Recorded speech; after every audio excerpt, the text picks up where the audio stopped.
Okay, good morning, everyone. Thanks for joining us here on this Thursday, January 11th. We appreciate everybody making time to be here today. We've got some folks that are registered that wanted this to be recorded. A couple of conflicts came up this morning, so I've heard from some folks. I think you have to all accept it, so we're going to record this thing and I'm going to share it with everybody near and far. So let's go back and let's get started and roll with the screen share here. I will be sending these out for your review once I got them completed. I was doing even some final updates when we were getting ready even last night, so I didn't want to make sure that I got them all updated and then out to you guys this morning. So thanks for being here. What you're going to find is this is going to be kind of a basic overview. We've got some people here that are maybe brand new to the criteria or going to be listening in that are brand new to the criteria, and some folks that have been immersed in the program for many more years than they would probably like to admit. But we'll be getting started here and adding some additional information from the Alliance perspective. So this was intended mostly for the PENW customers and their application plans, but we're going to be going forward and given some other conversations as we go along as well. So it's going to be pretty straightforward. I'm going to try to go for about 20, 30 minutes max, leaving about 15 minutes to. Why is it someone always calls when I can't? Sorry for that interruption. We'll be getting started here with what's the same. We'll be then going in with what's changed, and then also talking about the impacts on applicants. And Mary Ruth and I were kind of opening that a little bit earlier as we were getting started. So pretty straightforward agenda today. Let's just dive in and start to talk about the things that are the same. The things that are the same is let me back up for just 1 second. For those of you who are new on the call or on the recording, about sometime in March of 2022, the Department of Commerce began working with the NIST program and the Baldrige program specifically, and wanted to actually make sure that the program was adding the value that it originally was intended in 1987 when it was created. There was discussions that went back and forth between the program and also the Department of Commerce. They ended up actually pausing the program in August, and they have not accepted award applications actually for the last 2 cycles.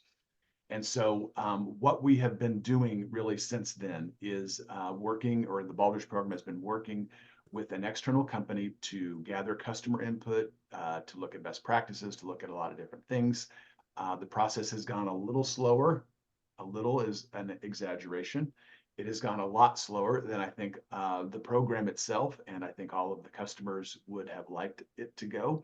However, there is additional time that was added, but I think we've got some really good things that we can talk about that are both, again, the same and different. And I think the things that we're coming out on this side and understanding with the changes is that the mission of the Baldrige program and the mission for the Alliance programs, as we've been talking and working through this alongside with them, has really remained unchanged. I think the focus that we will have at a national level and the focus that we will have at the regional level will actually have more separation between the two. And by separation, I mean focus is probably a better idea. We're going to probably divide our focus a little bit and really try to help organizations get better. However, the mission, again, of the Baldrige program to stay recognized as role model organizations and to have the award process to do such is still one of their primary purposes. Second thing is really taking a look at fostering the adoption of leadership, management, and operational practices that have been proven over time and refined and used. So those 2 pieces around the Baldrige program really remain unchanged. The other things that I'd like to also note in my observations and analysis of these changes also is that the core values and the concepts really have remained just slightly re-edited and adjusted. They are the same. What we're seeing in some of the changes, though, is more emphasis on this topic of resilience. And so we're really trying to focus on, especially COVID gave us that opportunity to really talk about how organizations adapt and are agile during difficult times. But not only that, when they come back online and things get to more of a normal environment, how did they actually bounce back better? And that's the language and that's the things that I've heard around the Baldrige community is how they like to kind of describe that focus of resilience and trying to get organizations to not only survive these disruptions, but also to come back stronger. I was just reading something this morning as I was getting started. We're seeing more and more baby boomers, exit the market now. The job market creating a lot of disruption from all kinds of staffing issues, but technology is really sitting outside that door, waiting to come in. And technology is going to have a great big impact, I think, on businesses of all shapes and sizes and sectors over the next 24 months. Lots of changes, I think, are on the horizon. So how do we be resilient during those times, bounce back and bounce back better? The other thing we're seeing with the changes is that there really is a renewed focus on results. And I don't want to say that it has really changed. It's always been there. But I think the way in which the award program is shifting in how it's taking in information is more focused on results. I think we as alliance programs will continue to be focused on results, but we're also going to be as focused on categories as well. So still the proven 6 categories with a couple of adjustments, adding communities and those things. We're still going to be working with organizations on understanding what those mean, how they contribute to the organization's success and those kinds of things. But at the national level, you're going to find a very, very clear focus on results. Recording in progress. As we're doing this. So what I wanted to make sure that you knew were those 2 things, as well as the Baldrige Excellence Framework, the 22 or 23-24 framework that is currently in place is not changing during this award cycle. It will, as it's historically been adjusted every 2 years, it will be adjusted again in 25-26. What I've heard around that piece of it is that if it was ideal, these announcements would be coming out either last January or next January, because they would sync up ideally with the changes that were going to be made. What ended up happening was a relaunch of the criteria with some focus and some things that we'll talk about here in just a second. So they're still planning on keeping the cycles going forward. And I think they're probably going to have some more rigor around those as well, continuing to take a look at the application processes, the examiner processes, as well as the framework itself, and making those updates along the way. What I want to bring out as far as for the PENW people and anyone who's part of their state award program, the educational offerings, at least here for PENW, will stay consistent with the Baldrige framework. So that's still our mission. That's still one of our core processes, and we are going to be continuing our educational offerings, but we are going to be aligning them to the needs of the changes with the Baldrige Award. We also, again, firmly believe that there is value in documenting, assessing, and improving your core systems using the dimensions of ADLI and LETC.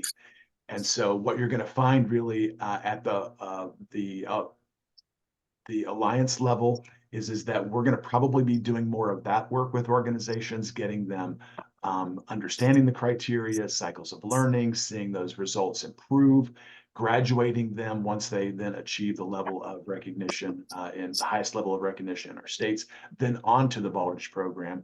And when they get there, it really is going to be more like the major leagues, if you ask me.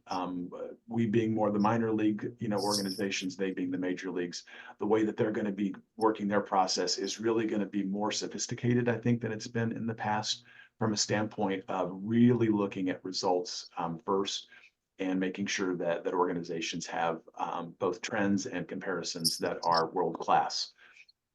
So those 2 things from the educational offerings are going to have some implications from these changes from the national program, but they're really more just adjustments, really, than I think they are any major departure from what we've done in the past. The award process, though, is a different story.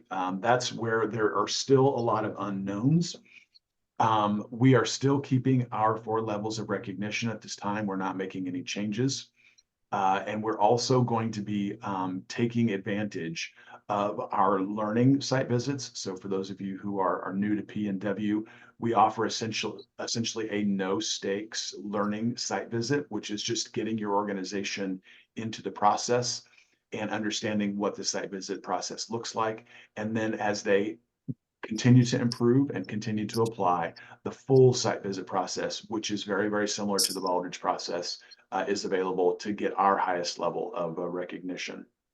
We are, though, going to be shifting more and more of that virtually. And so we're going to be doing work in our review process. Judges will still be part of that process, but when we get to actually site visit, there's a chance that more and more of ours is going to be virtual with the applicant. And then we're going to still probably have an element of having people on site, but that group will probably be more targeted and smaller in its work to try to save some of the expenses for our local applicants. We really want to make this process accessible to everybody, and expanding it as virtual as possible is one of the goals that we're going to have over the next couple of years. The same holds true while we're on that topic real quickly. I think the Baldrige program is going to be in a much similar situation. For those of you who are national applicants or national recipients or interested in doing that work, you're well aware that those site visit costs can be extensive, very expensive. And they are actually, over COVID, they have had an opportunity to adjust some of their processes. And now they have, I think, are going to be dwindling the site visit footprint down quite a bit to just a few days and just a handful of people. But there will be kind of some virtual and some on-site processes. Again, I want to get through all of this, and then I want to share, just open it up. We've got a lot of knowledge in this room with the people and experience that we have here, and we'll do our discussion here in just a second. Let me get through a couple more slides, and then we'll be there. The things that are changing, I think, are the reason why most people came today, is to try to figure out what's different about it. What I can say on what we're hearing from Baldrige is that the award criteria has been released. We had a symposium in October where we had some discussions around this, where we did not have some of this information. And one of the big revelations since October for the people who were part of that discussion is that we have an award criteria that is outlined and has really just, if you took the award criteria, they've really just kind of moved the framework to the back. And they really brought forth a rewording, I think, of really the results category and the organizational profile. And those two pieces are going to be the foundation for the national application. Now, we at PNW are struggling through this process to figure out what do we think is the best thing to do with our customers to help their learning cycles and to help them along. We do not have any conclusions for that at this point, but we are going to be assessing that program as we go forward to try to shift our emphasis again towards those results categories and not lose sight entirely of the other supporting categories that are actually generating those results. So we'll have more on that as we go forward. The application process is actually being with the narrowed criteria and that focus on longer term success. The application process is now being very much cut down. The organizational profile is still there. It's been reworked and reworded. If you use that blue link, it will take you to the NIST website. When you get the slides, you can download the criteria and take a look at it for yourself. But what they're essentially doing is giving you 8 questions. They're asking you for a basic overall summary of that particular area. Let's just choose finance just as one that comes to the top of mind. They're going to say, what are your processes and systems for ensuring that you have good financial structures inside of your organization? And then you have limited space and limited results to provide then to meet those needs. So those we're thinking they're probably going to be somewhere in between, 15 to probably 30 pages if you were to actually put it into kind of a document. It's going to be cut down a little bit from, I think, the full process. And really, they're removing all of the category 1 through 6 responses from the application. So it's kind of stripping it down a little bit, focusing it on results.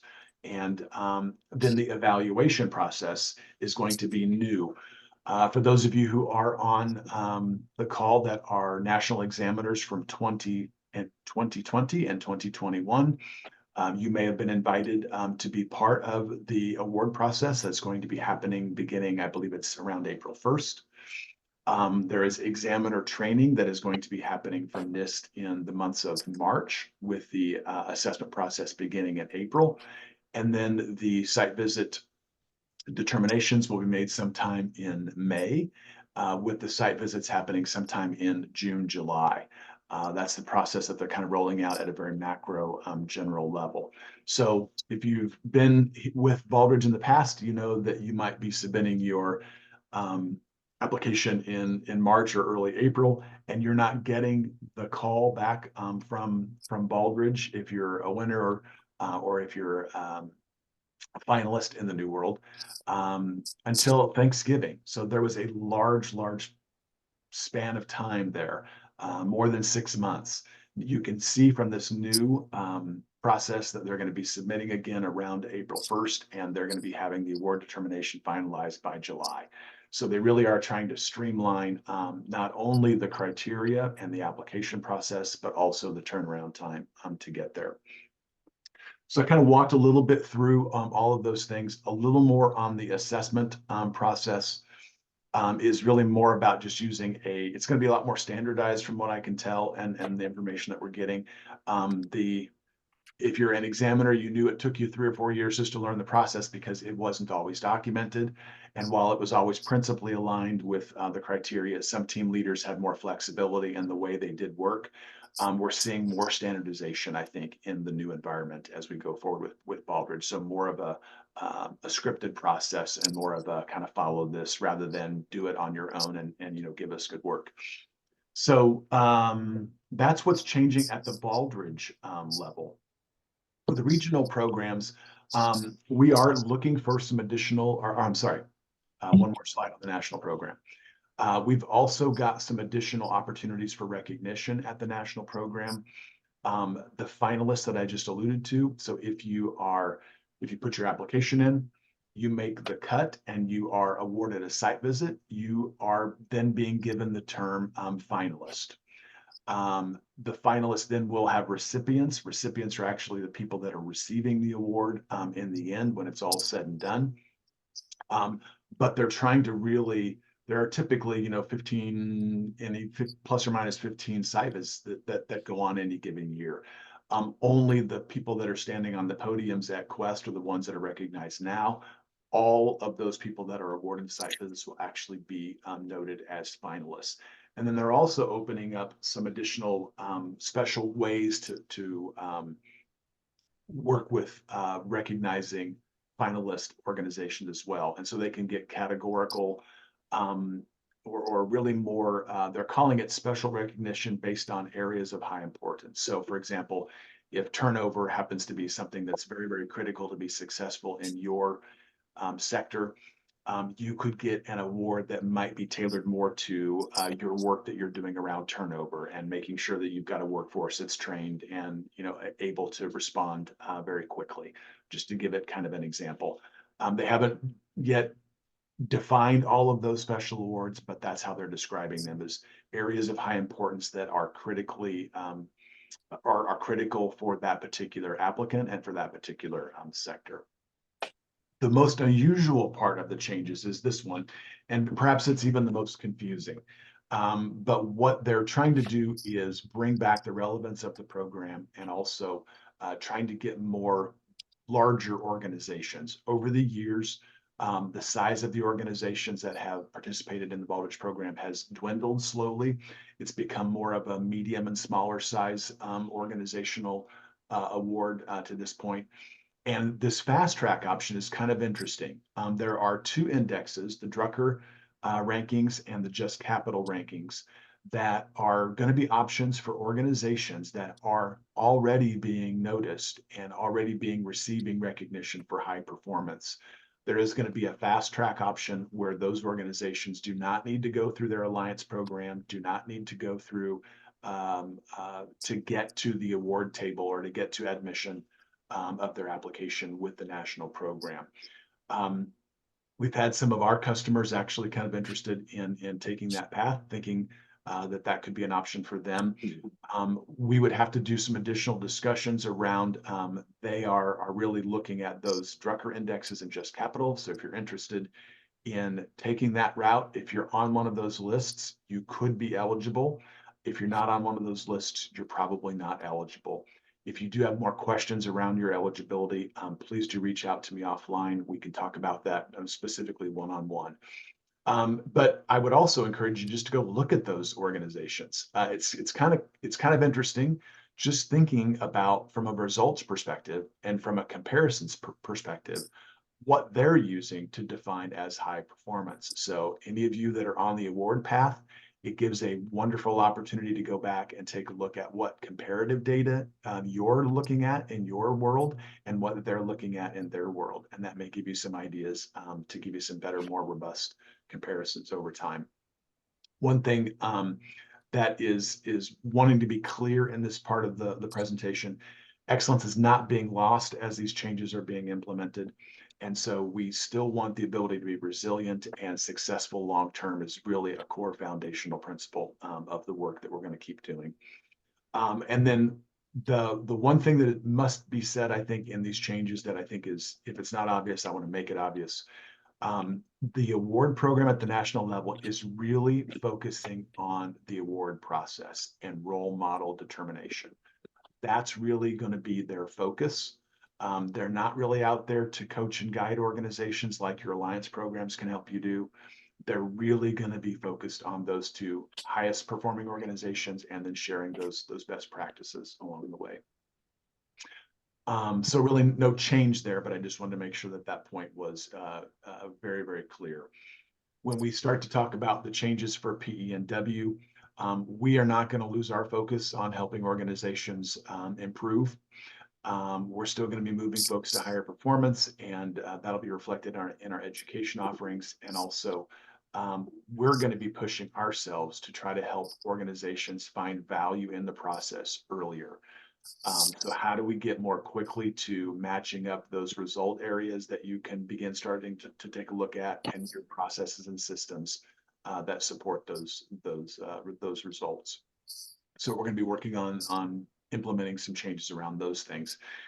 The application, we are going to still align. This is really where we know probably the least from an alliance member perspective. We just don't know what the applications are going to look like yet. We don't know what the assessment process and what it's going to mean for examiners yet. So most of these things is just too early to tell. We're interested in pursuing a paperless process or something that could be done online to try to lessen that load. We don't really have anything other than intrigue and interest to maybe operationalize that down the road. But our goal as well is to really streamline these processes as well to make sure that customers get more out of them with less effort and less time. So those are some of the things that are going to be changing on the horizon, I think, for PENW. If you are a Baldrige applicant or you have interest in doing that in your near future, the one thing that to be really clear again is less time and effort in the new process. We're streamlining the criteria. The framework still is the foundational piece, but the how you will apply and the information that you will provide at that point going to be very different. The evaluation process will still be principally aligned to what it's been in the past, but we're hopefully trying to take advantage of technology and accelerate that turnaround time as well. It's going to not be easier. Some people say, is it going to be easier now to do? It's going to be easier for you to apply for your organization, but there is no deviation from the high performance standards that Baldrige has always been thinking about. And they wanted to make that very clear for organizations that are still interested. They're still going to be looking for role model designation, and there's still only going to be probably a handful of winners on the stage, anywhere between 4 and 8.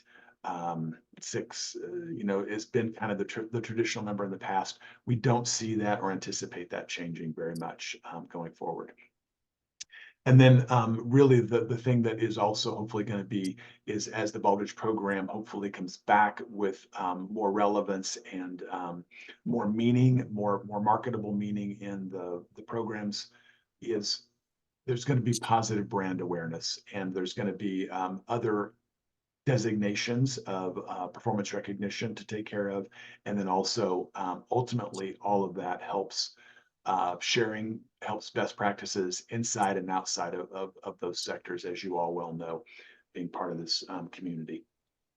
All right. Those are the real quick changes. I wanted to get through that and then leave about 20 minutes here and just have an open mic for the rest of the session that we have. You probably have some questions that you're possibly wanting to put in chat or possibly wanting to ask open mic. So let's go ahead, and actually I had my chat turned off while I was focused on the presentation. I'm gonna put that back open here for me. If you have any comments, please either put those in chat, or let's just let everybody, as you do answer your or ask your question, would you please just state your name and the organization that you're from and the place that you're joining us from today.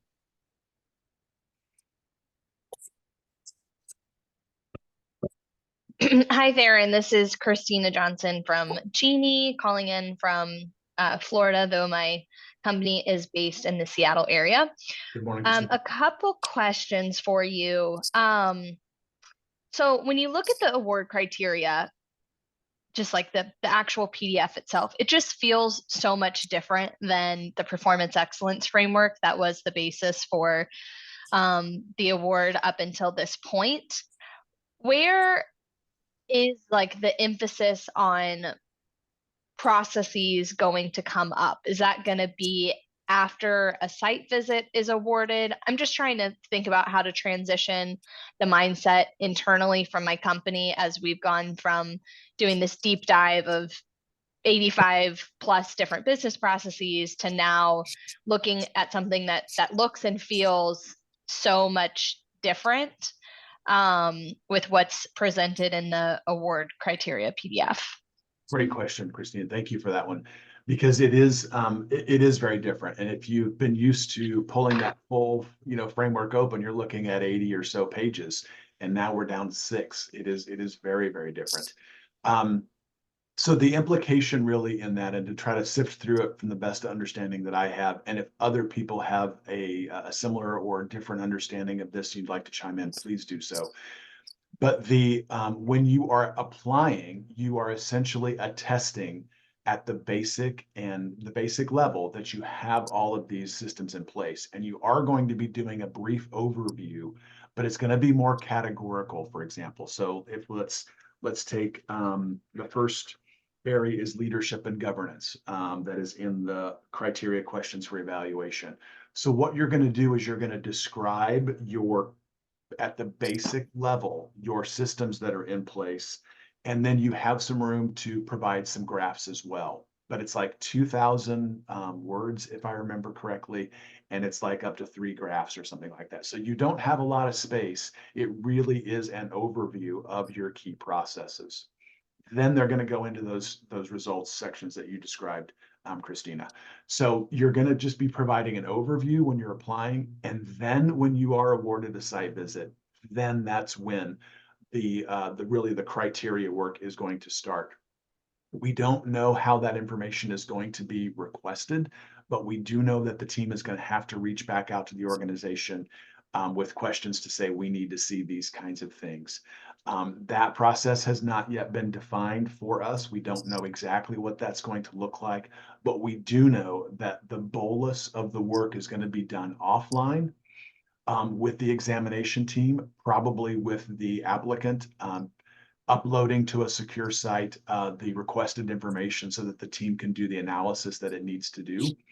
And then from there, there will also probably be a round of virtual meetings with the applicant, again, to ask some of those process-oriented questions. And then ultimately, a smaller group is probably going to be on site. So while I think I really like your question, Christina, because now it starts to really feel like a results process and results only. I think where it's going to challenge, I think Baldrige is we have been very, very, and maybe overly, some might say, dedicated to this idea of systematic process. Now we are going to see some really, really good results if you're awarded a site visit. And we hope that our applicants are going to be able to draw the line between we do this and we get those results.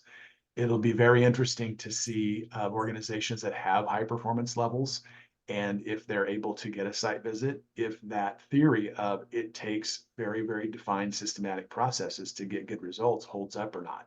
I think it's going to be one of the questions that is really unknown, in my own personal opinion.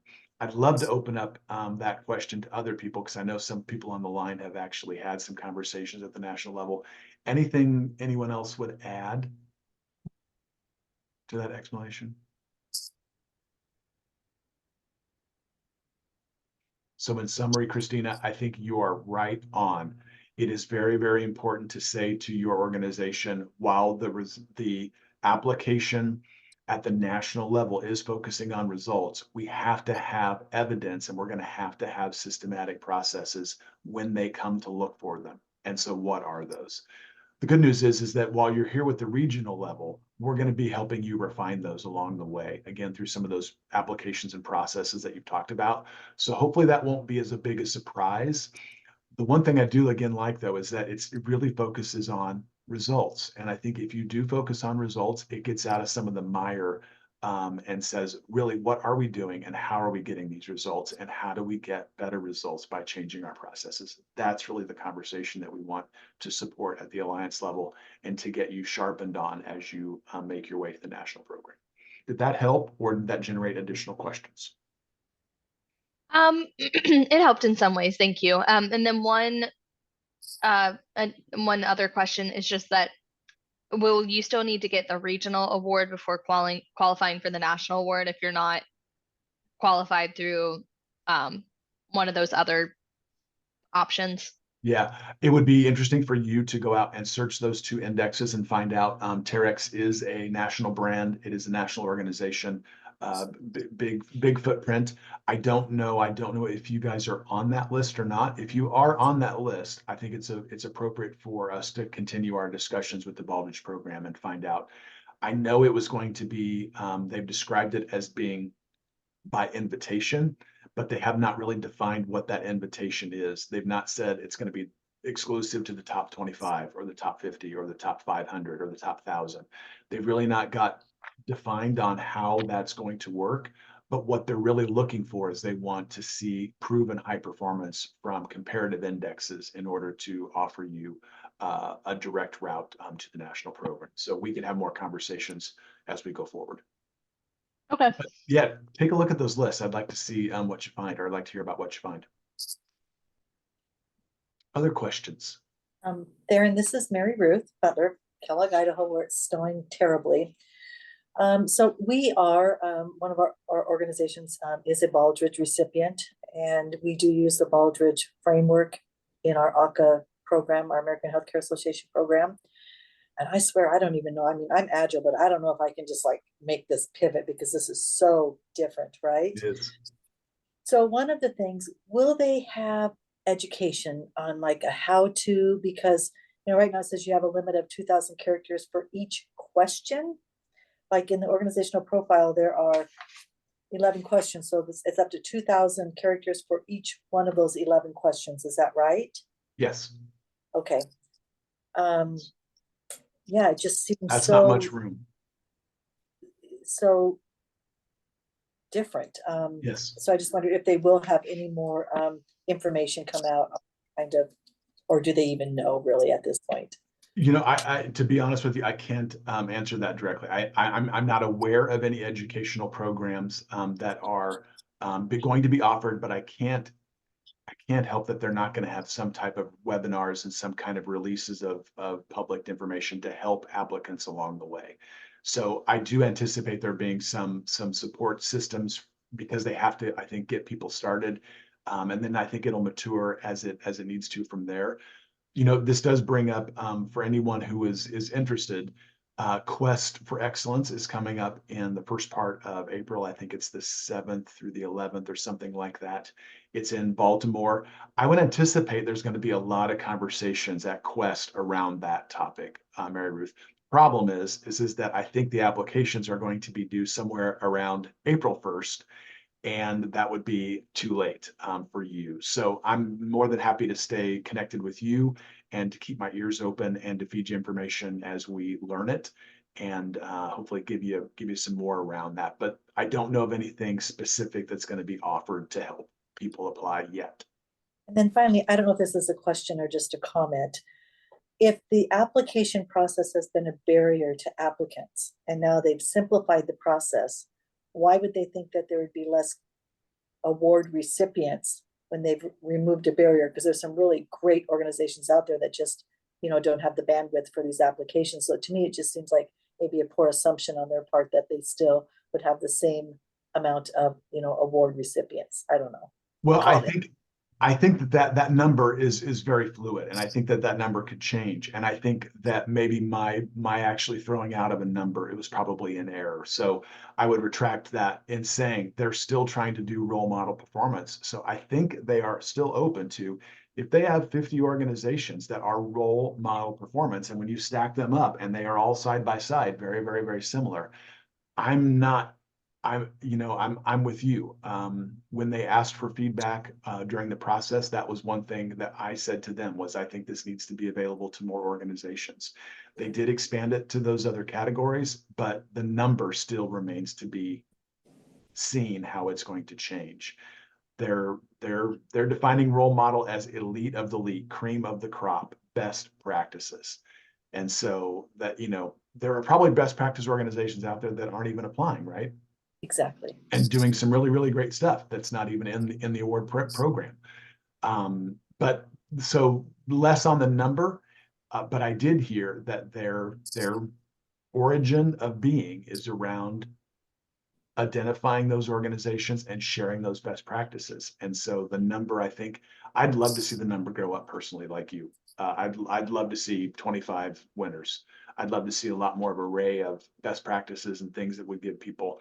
I'm just not sure how that's going to flesh out. So we'll have to stay tuned for an award cycle and see if the number changes a lot or not. Good question, though. Thank you. And don't get that shovel too far away from your carb when you're heading home. What other questions do we have?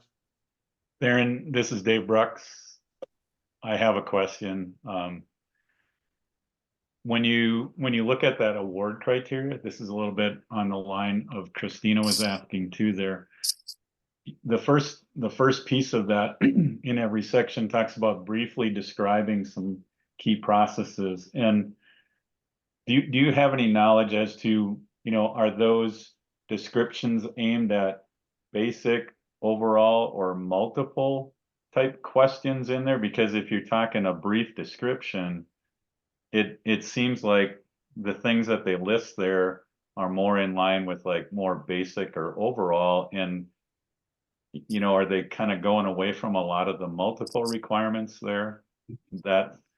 So I see a difference here in the award criteria versus the framework being very detailed, this almost being a subset. And is it really still aimed when you've got those descriptions, is that aimed at the multiple questions still? Yeah. So I think, again, the multiple requirements are still going to be in play on site.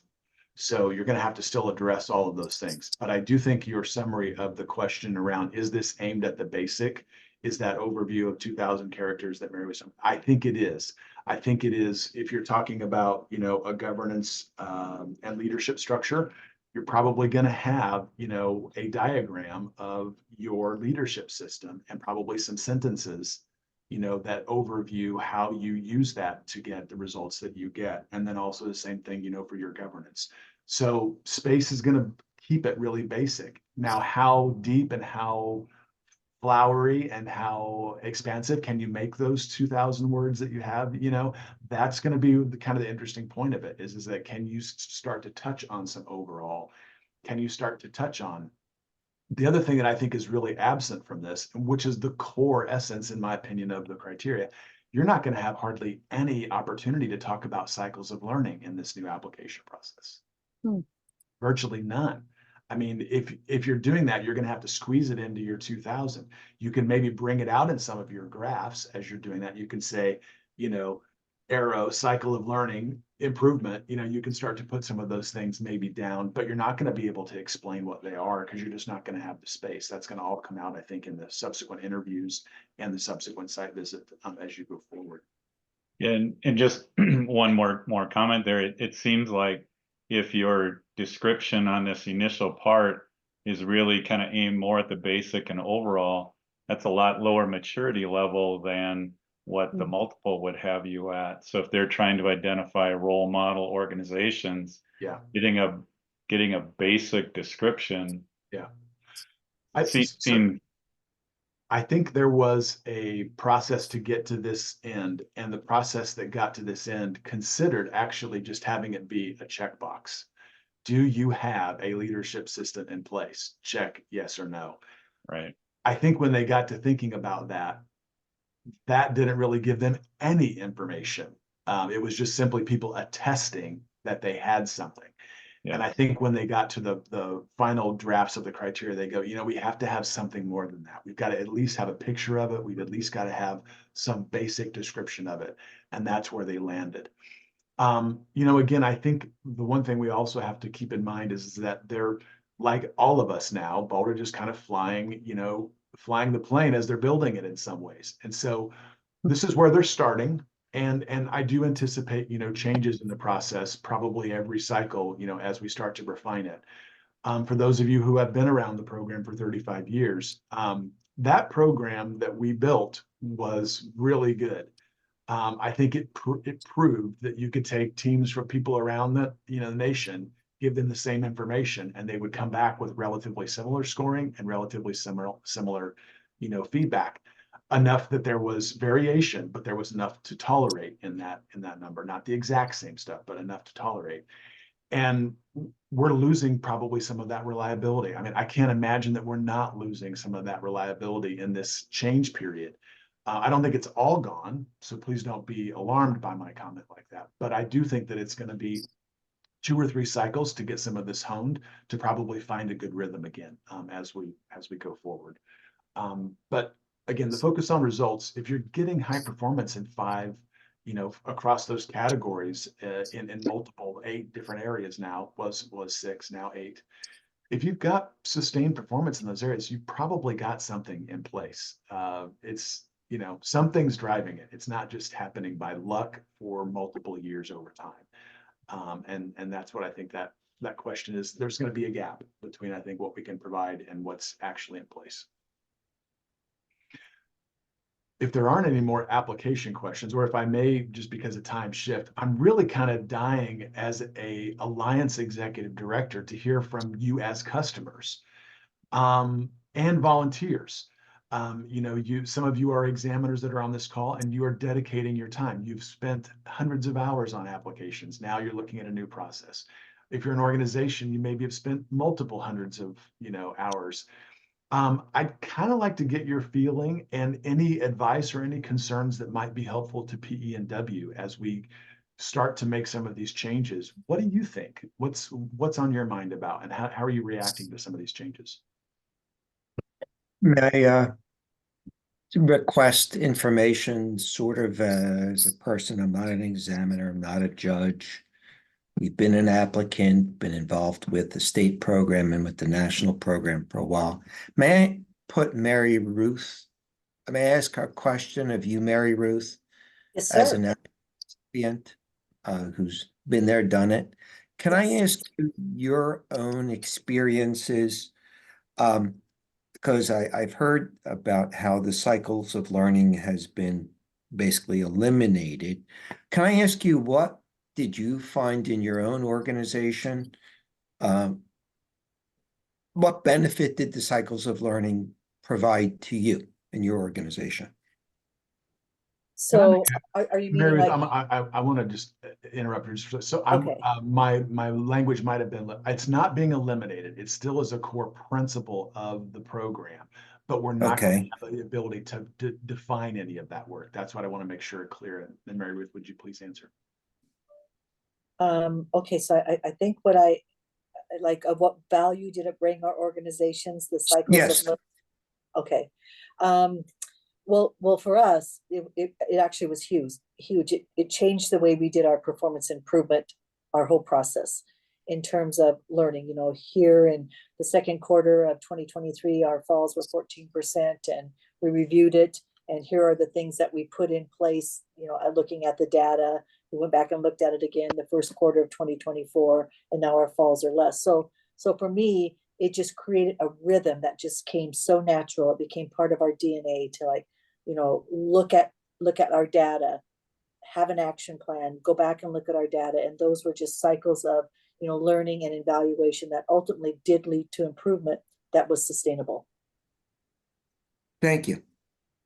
And all with just a simple PDSA cycle, if I remember. Exactly. Yeah, I mean, nothing really sophisticated, just basic grassroots, roll up your sleeves, you know, and what is going on and how do we make this better, and building the team around that. Yeah. Good question, Ken, though. I think it is a gap that is kind of an unknown at this point. What is the role of cycles of learning as we go forward? How will we describe them? How will they be evaluated? What about some of the other people that are either at the state level or wanting to move to the next level? Do you think these are positive? You think it's a negative move? Just a candorous response. Any reaction to that?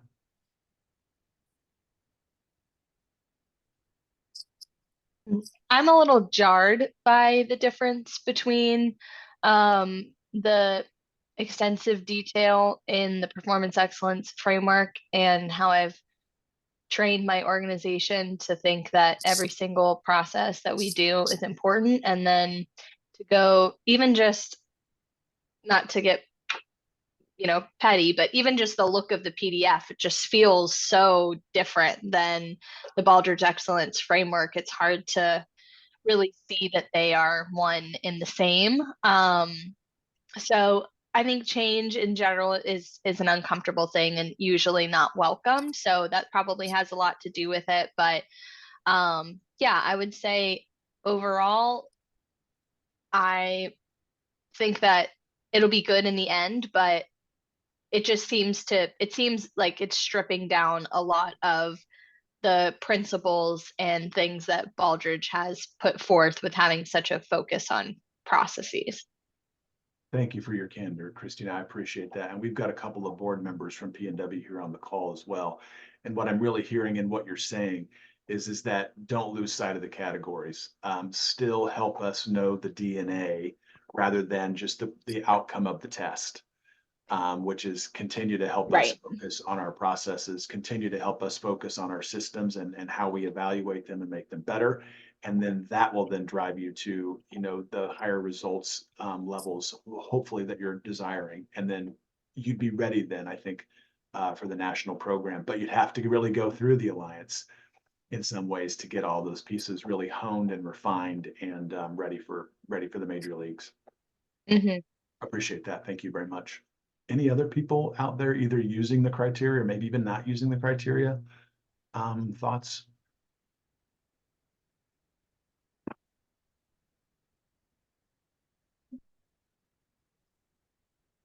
Okay. Well, if there are, you know how to get a hold of me. I hope every person on this call, I think, is someone that I'm familiar with. And I would love to hear if you have a reaction even a week from now and you want to just shoot me a quick email with your thoughts. I'd love to hear them. I know the PNW board is spending essentially 2024 really with a close eye to what all of these changes are looking like. And we want to try to find a new rhythm that expands the new improvements of this process, but also doesn't lose sight of, I think, some of the foundational pieces that we've always kind of held tried and true. And that was really brought forth in Christina's question. So thanks again for that. What I want to do is one more slide We're going to turn this into a series just to keep the communication lines open between anybody who wants to attend, mostly the PNW customers, but we don't mind other people attending. It's always great to have other perspectives in the room. On February 8th, we're going to go into a deeper dive into the new Baldrige criteria and really try to pull some of that apart and take a look at it. Have some dialogue with some people maybe that are going to be doing it. That's possible during the conversation, but we're going to focus really on what does the new criteria look like, and how might I go about addressing it. In March, we're then going to take a little journey down concerns and advantages of this results focused process. And that was really, we were anticipating that question. And I think Christina brought that out really, really well. So how do you as an organization navigate that kind of results orientation? How do you help your leaders understand that? How do you help people on the front line understand that? So we're going to do that in March. In April, we're going to talk about community engagement. That's one of the new aspects. I shouldn't say new, it's refreshed in a new way. It's actually brought forward, I think, in the new criteria.